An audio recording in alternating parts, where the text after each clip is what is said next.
Sheriff Lamb, welcome to the podcast. I'm so excited you could join us.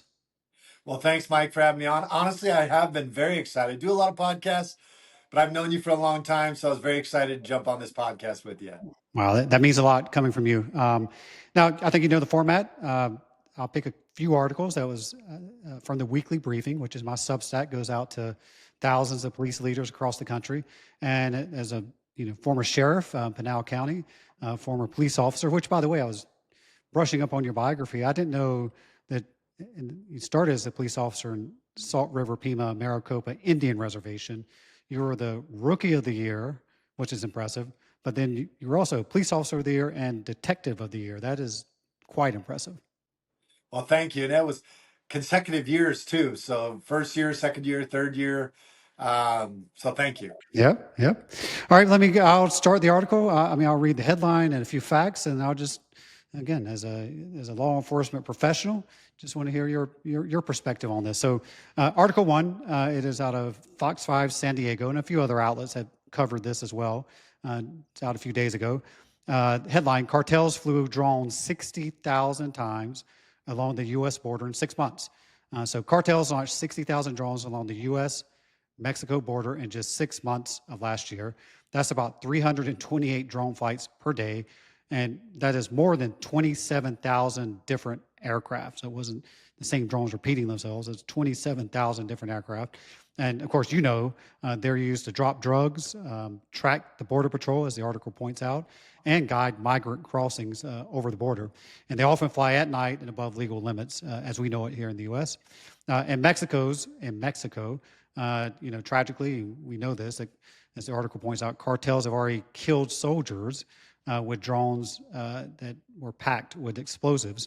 And U.S. officials warn it may be only a matter of time before Americans or law enforcement are targeted. So, Sheriff Lamb, I'd love to get your perspective, one, on sort of this threat of drones, but two, maybe we just have a conversation about the larger border security picture. Is it better? Is it worse? And where is it going when it comes to border security?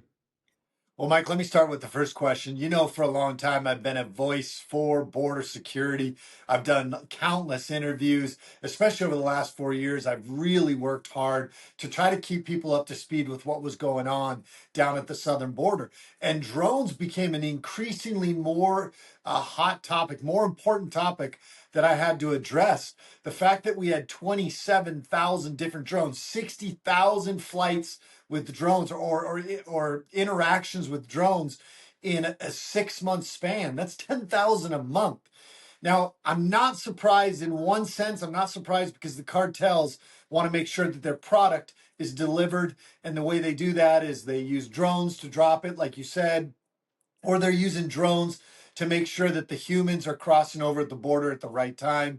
They've also used those drones to attack each other as well. If you've ever flown along the border, you'll find these little makeshift bunkers or makeshift, like they'll build them inside of trees, almost like mini tree houses inside of these choyas and the trees along the border. And what they'll do is they will stage there and they will stage the people that are going across so that they can make sure they get across. And we've had instances where the cartels have bombed each other in those specific areas as well.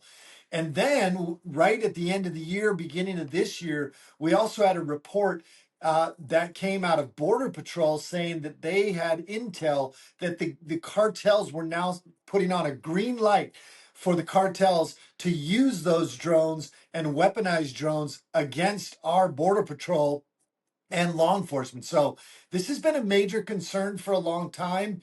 I'm glad that it's catching legs finally, because I think Americans need to understand, and I think a lot of Americans understand it better, having seen these videos coming out of Ukraine where they're using these drones to go after soldiers and attack soldiers that are dug in a bunker or something, or trying to get away, or driving in a vehicle.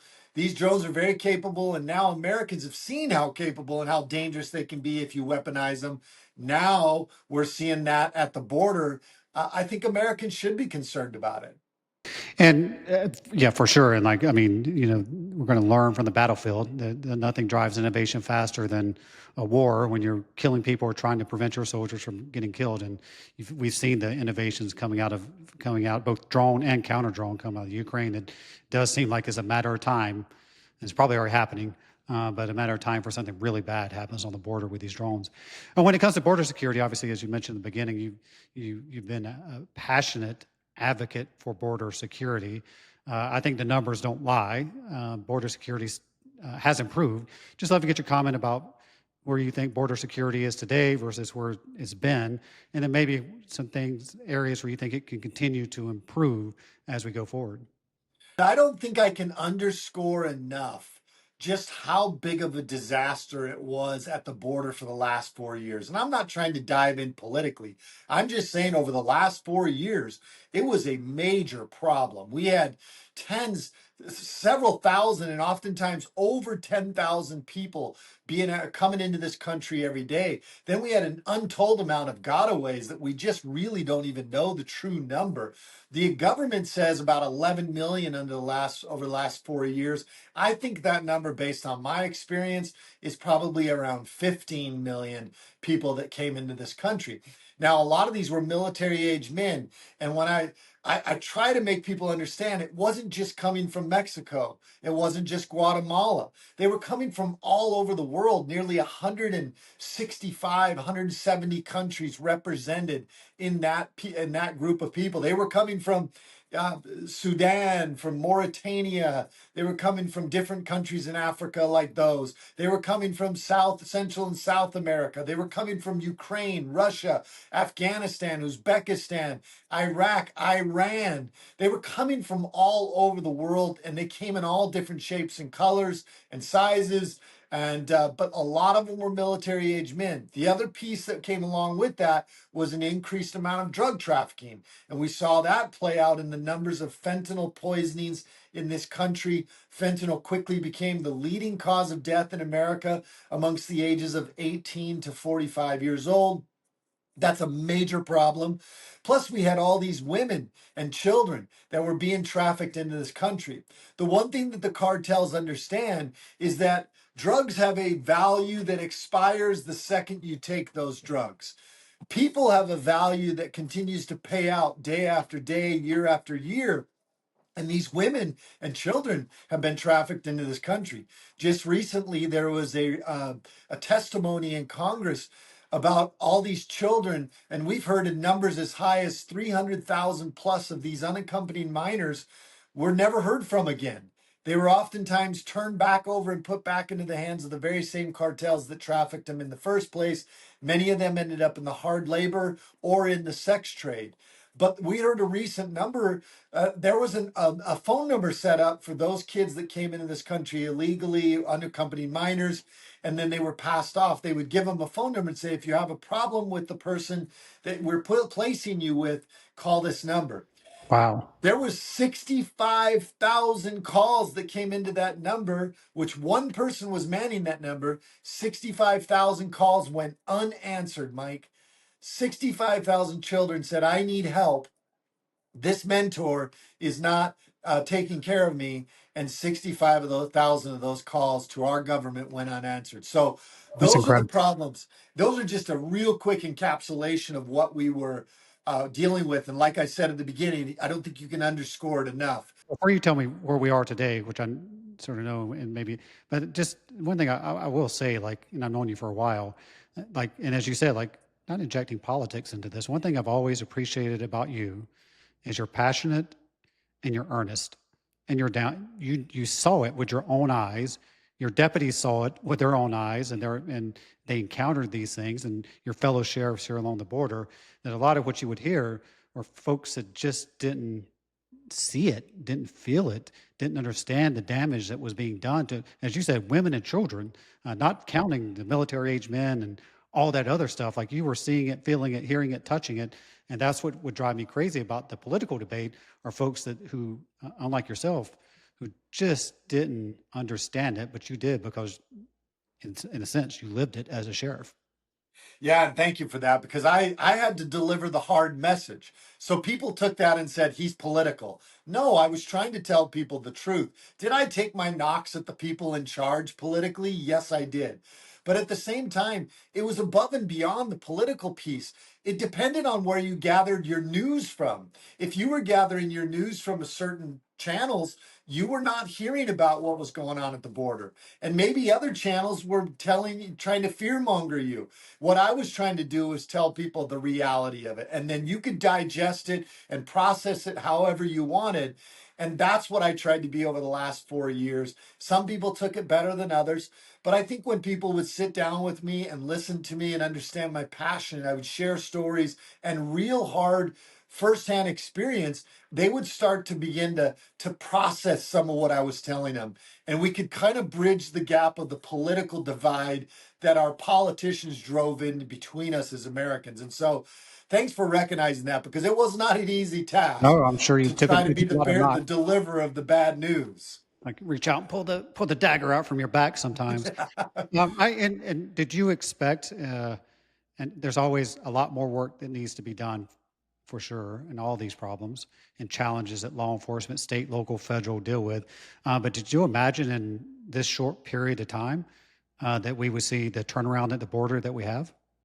Absolutely. And to show that I'm not just saying that because hindsight's 2020, you can go back and pull interview after interview I did on national media where they would ask me, how quickly can they really have an effect? And I said, within 30 days, they can have a major effect.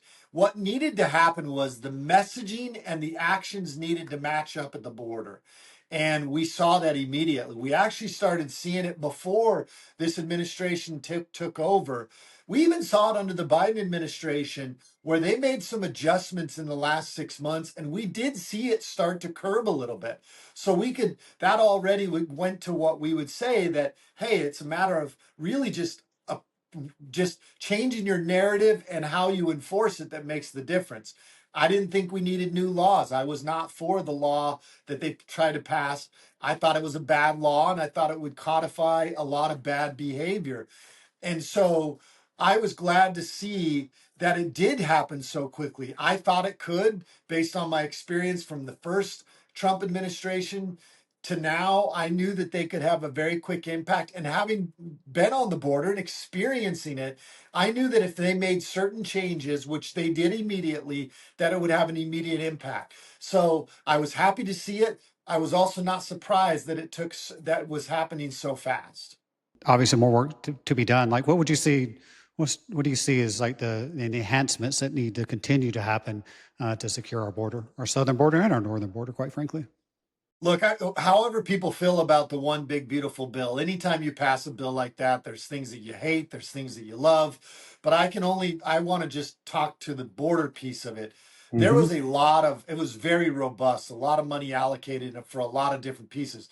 Technology, making sure that we have the right technology in place to secure our border. It had infrastructure. It had infrastructure for ICE. It had infrastructure for detention facilities. It had more funding for bodies on the ground, more Border Patrol, more ICE, more CBP, which is Customs and Border Protection.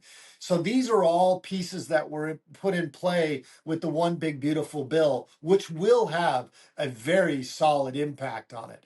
I am a little still concerned that politics in Washington, D.C. is failing, that they're not getting comprehensive immigration reform and adjustments put in place.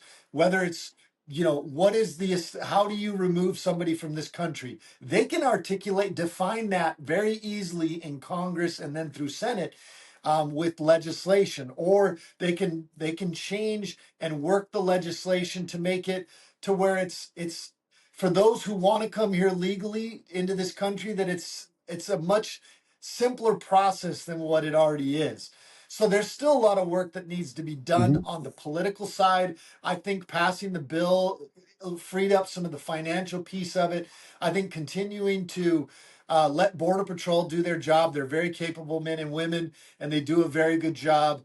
And then let's make sure we're getting the right technology in place that can only add to the effectiveness of those Border Patrol agents. So I think that we're on the right track in many places. Politically, Mike, I wish I could tell you that we're going to get it done. I just Hmm. don't know that they are. I think the a track record shows that we continue to fail on the political side of fixing some of these issues at its core, so that we don't have to keep dealing with it, depending on who is in power. Right. Well, I'm sure politics is going to come up again. Let me hit the second article, where I think might become another issue. So, Article 2 this week from CBS News, but this has also been covered by a lot of news outlets over the past couple of days. 20 states and DC sued the Trump administration over crime victim grants. So, 20 states and Washington, D.C. are suing the Justice Department over a new rule that ties more than $1 billion in crime victim grants to immigration enforcement. These grants fund domestic violence shelters, hotlines, victim advocacy programs. This new condition would deny money to states or nonprofits who refuse to cooperate with DHS agents or honor immigration requests. So more of the conversation here, less about this grant, tying it grant to grant funding, but you can touch upon that. But just curious, and we had a conversation with Sheriff John Allen from Bernalillo County a few episodes ago. He has a particular position on 287G, whether his deputies participate. But just curious your perspective, again, as a a leading advocate of border security, like where you come down on agencies who cooperate or don't cooperate, and sort of the politics involved when it comes to state and locals being involved in immigration enforcement. Yeah. Like there's two pieces of 287G. There's the jail piece, the detention piece of it, which I was part of that in Pinal County, and I think that is very effective. I think if more cities and more counties were 287G, then ICE, when they're looking for those criminals that are in this country illegally, they could go right to the jail and pick them up. But now, because so many of them are decided they're not going to cooperate with ICE, now those ICE agents have to go pick them up in the communities, and you're going to have collateral pickups as well. You're going to have people. This is where a lot of these folks get angry. They're saying, "Well, these are good people, and you're removing them." They did come into the country illegally. That's something they choose to forget a lot. But then there's also the other side that they would have never been caught up with these criminals had they just been able to go into the jail and pick a lot of those people up. So I like the 287G. I'm a huge proponent of it. Then there's the 287G removal on the streets, which gives the authority to local law enforcement to assist their federal partners, which is typically ICE, but right now it's an all hands on deck thing. So you're getting marshals involved and DEA, and you're getting other federal entities that are involved in helping remove people. If you are a 287G on the streets, we call that the street 287G program, the removal, then you're going to be able to help the feds in that. I don't know a lot of agencies that are doing that. We don't do that in Pinal. I can see that there's going to be more and more, but look, I'm for it because you have to remind yourself, as much as we have to take the heart and some of our emotions out of it. We're talking about people that broke the law. If we don't hold people accountable, then we will have a lawless society. And it's really hard to pick and choose which laws you're going to follow. And so we've got to have a hard line on, hey, look, we're going to uphold the law or we're not. And I think if we don't, we're going to have real problems. Also on the funding, it goes back to it's very I know I read the article and it says that, well, immigration was never a factor in whether you receive the funding or not, but also it was not a factor to it was I'm sure there's a piece in there that says you can't break the law either. And I could honestly make an argument. Title 8 section 1324 of the United States Code, criminal code, says that you cannot conceal, harbor, or shield anybody that you know to be in this country illegally. And I think when you start getting into people that are endorsing or putting sanctuary city policies in place or actively trying to impede ICE in doing their job, I think you can make a strong argument. I would certainly consider charging that if it was a state charge. If I was a federal attorney or a federal agent, I would absolutely charge it because based on my reading of the law, they are breaking the law. Um, and maybe the court won't side with it, but I think it meets the code and the standards. So I think there should be a removal of the funding if you are failing to adhere to laws that in some ways could be criminal. And I don't think that's too much to ask. And I think the average American would say, yeah, we don't want money going to NGOs or cities that are actually harboring, shielding, or concealing people that are in this country illegally, especially if they're criminals. Yeah, I got into a conversation just 2 days ago with someone who had immigrated from Uzbekistan, and I did not bring up their status or citizenship or the process. Like this person just started talking about how they became an American citizen. They were very proud of this, but then they told me the process they went through to get the green card and to become a citizen, and then their views. I mean, I don't watch a lot of cable news outlets, but they would have fit in with some of the more conservative cable news outlets, and you probably wouldn't expect this person, given their background and some of the other things they're involved in, their job that they had, to have such conservative views on immigration. But as this person told me, like she followed the rules, and she expects everybody else to follow the rules the same way as she did, and her family, by the way. And then now she's an American citizen and could not be prouder to be, from the United States of America. And we open our arms to those people, every one of us, conservative, liberal, independent, whatever you are. We all open our arms to anybody that wants to come to America and make a better life and do it the legal way. And I'm one of those guys that if I had a line of people that were lined up and they were doctors and lawyers and just great people that wanted to come to this country and they decided to do it the legal way, and then I had this endless line of line cutters jumping in front of them, everybody would say, stop them from jumping in front of the line. And when we do that, then all of a sudden we have a portion of America that goes, wait, hold on, let them jump in front of the line. No, it's not fair to the people that are trying to do it the right way. And if you, like I go back to it, if you continue to allow that kind of lawlessness, then what would we expect them to how do we expect them to behave in the streets of this country? That person you told the story about, I have no doubt that they will be a contributing and love this country and contribute to this country based on what they went through. Tells me they really want to be here, as opposed to somebody who's coming just to take advantage of it. And many of them take advantage of a lot of our hard tax dollars that go to fund programs designed for Americans and American citizens who are struggling or retiring or any of those, and for them to illegally take part of that, I think is wrong too. So that's why I fight so hard against it. Yeah, I half expected to look down at her feet and see like some red, white, and blue American Crocs. That's how patriotic she was. Well, with the time we have left, just a few more questions, Sheriff. And again, as I mentioned, a lot of law enforcement leaders read the weekly briefing and they watch this podcast. As sheriff of Pinal County, when you were leading the organization, what was something you were most proud of as being that law enforcement leader in that county?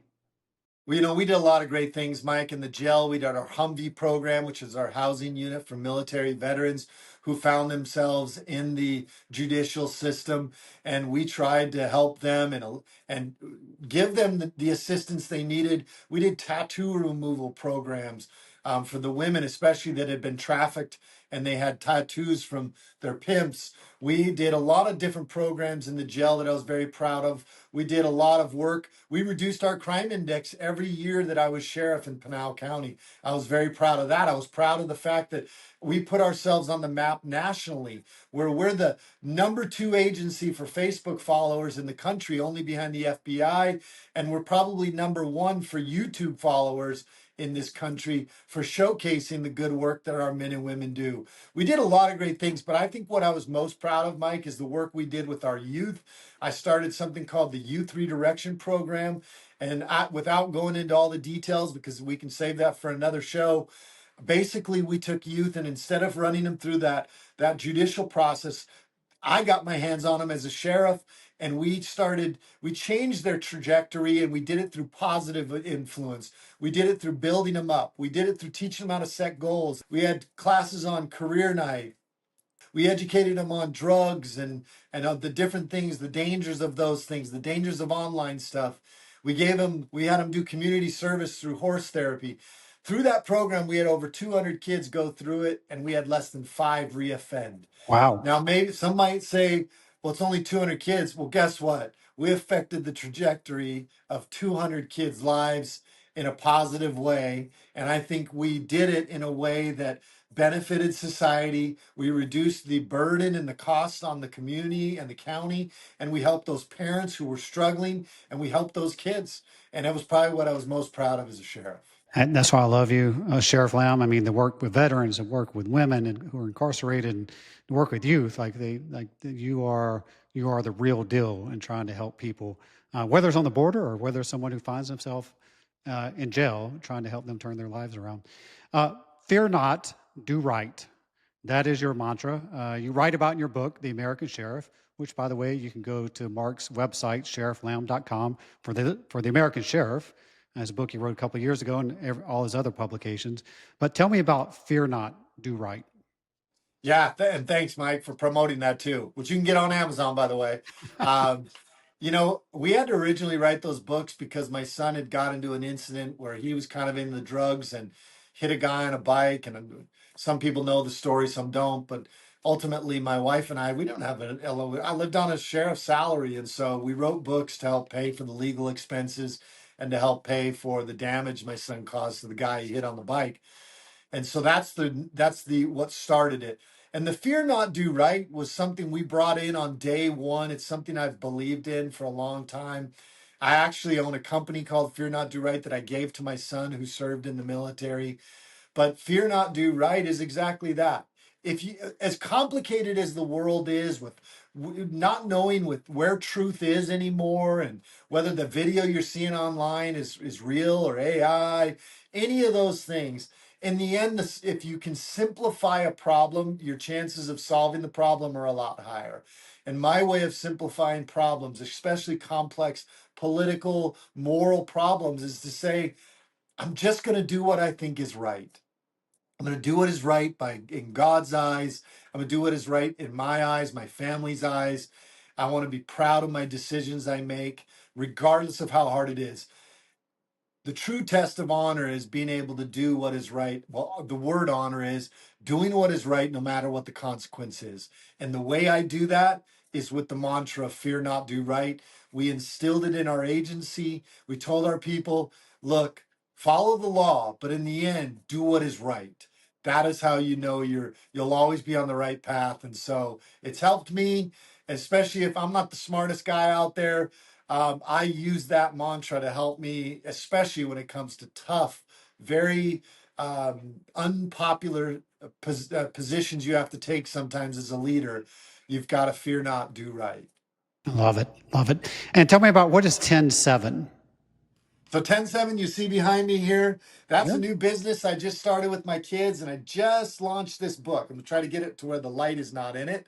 Uh, I don't think I'm going to be successful here. 10-7, it's when your shift ends and your life begins. If you don't know what the term 10-7 is, it's when we check off duty. And one thing that that concerned me was the statistic that the average police officer dies within 5 years of retiring, which means that the damage we do, the trauma we sustain throughout our careers, it takes its toll on us. And I think a lot of the reason that happens is because when these guys leave this profession, they lose their purpose. It goes radio silence when you check 10-7. No more squad, no more chatter of the radio in your ear, nobody checking in on you. All of a sudden now you're like, what do I do?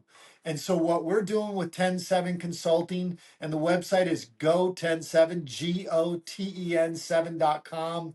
And what we're doing is helping veterans and law enforcement, whether you're on the job or especially if you're retiring or retired, we help you set up a business. And we have videos from me and from our lawyers and all these people teaching you about what business is, how to set up a business, marketing, tax stuff. We have it all on there. We help you set up your LLC, and we have a community that will help you be successful as you enter into the entrepreneur world. The average person who leaves a job after the ages of 40 to 45, statistics show you cannot expect meaningful employment in the sense of pay wise.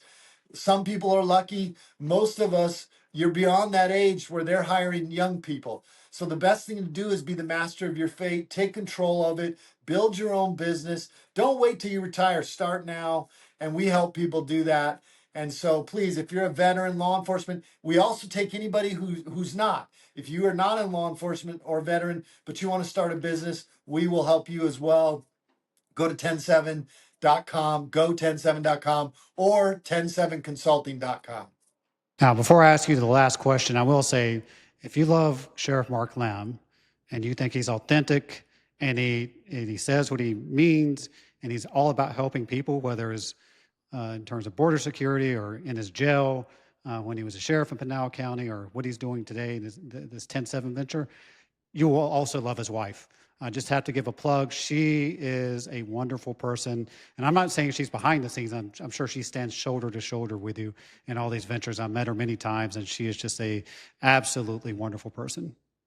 Thank you for saying that. And she is actually sitting right. She walked in just in time to hear you say Oh, that. And you look at should have seen her face light up. yeah, I look at have this. been blessed by God, the universe, whatever you believe in, with an amazing and supportive wife. It's not easy to be in politics. It's not easy to be the sheriff. It's not easy to be out there building businesses and doing these things. But if you are going to do it, you want a supportive wife like the one that I have, who is with me every step of the way. And honestly, my muse, and also the person that keeps me grounded and keeps me focused on what's important in life. And so thank you for bringing that up. I 100% concur with you. She's an Timing, amazing woman. timing is everything. Glad she That's woke it. in to hear that. And the final question I ask everybody who's been on the podcast, the same question. Uh, what is something on the horizon that you think we're just not paying enough attention to when it comes to public safety? Drones. Drones is the problem. You started it off. 60,000 drones just at the border. We see drones flying around. Most people don't realize we in local law enforcement don't have the tools to be able to take control of a drone that is impeding on somebody's privacy or that poses a potential risk. I see what is going on in Ukraine, and I see just how I know what drones are capable of, and they scare me in the sense that people could easily weaponize drones. And I won't say how because I don't want to give anybody any ideas, but there are some very easy ways that they can weaponize a drone to hurt a lot of people in this country. And if you were going to carry out a terrorist act, that would probably be one of the ways that they would do it. Drone scares me, and we are too far behind the 8 ball. I've been spending time in Washington, D.C., fighting to trying to get some legislation and to get our government to open our eyes to really how far behind we are on the drone technology and also on drone defense. And I think that scares me. And that is something that we better wake up to, not just in this profession. We better wake up to as a country, and we better move fast, warp speed to be able to catch up to what we could be facing. Sheriff Mark Lamb, I really appreciate your time and thank you for joining me here in the briefing room. Thanks, Mike. I appreciate it. Thank you for joining us on the briefing room. I hope you enjoyed our conversation with Sheriff Mark Lamb. If you did enjoy it, please go to policebriefing.com. There you can find my Substack that we mentioned during the podcast called The Weekly Briefing. If you click subscribe, you will get that briefing emailed to your inbox every Monday morning. You'll join thousands of other public safety leaders who get that Substack, which is current events, cutting through the news to give you those insights that you need. And you can check out all of our podcasts, all prior episodes on policebriefing.com. And we hope that you hit like and subscribe. And also, I hope you'll join us here next week here on the briefing room.